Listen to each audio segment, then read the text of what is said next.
So the first step is pretty straightforward. You just want to go to the toolbox, get your model. It will show up right here in the inventory.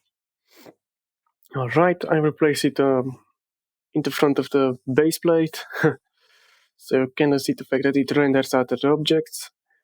Now, you just want to make sure it's properly oriented and make sure it has the camera part inside. Yeah. So now I will just select the mirror render area, scale it down so it contains a base plate. All right. Well, not the base plate, the spawning bed, or what you like to call it. Now I will simply ungroup the model. The model also features a cleanup script. Alright, so now I will ungroup this model into starter GUI. It's going to be our screen surface GUI. Here it will create the illusion of reflections. And let's give it a shot, shall we?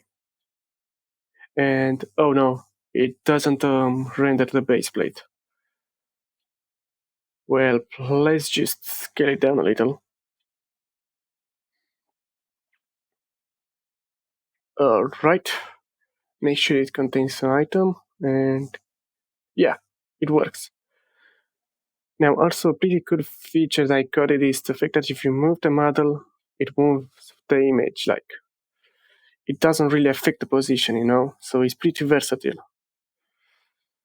And yeah, this is how you can make a working mirror. And also, please note that any objects outside of the render area will not be rendered. See ya.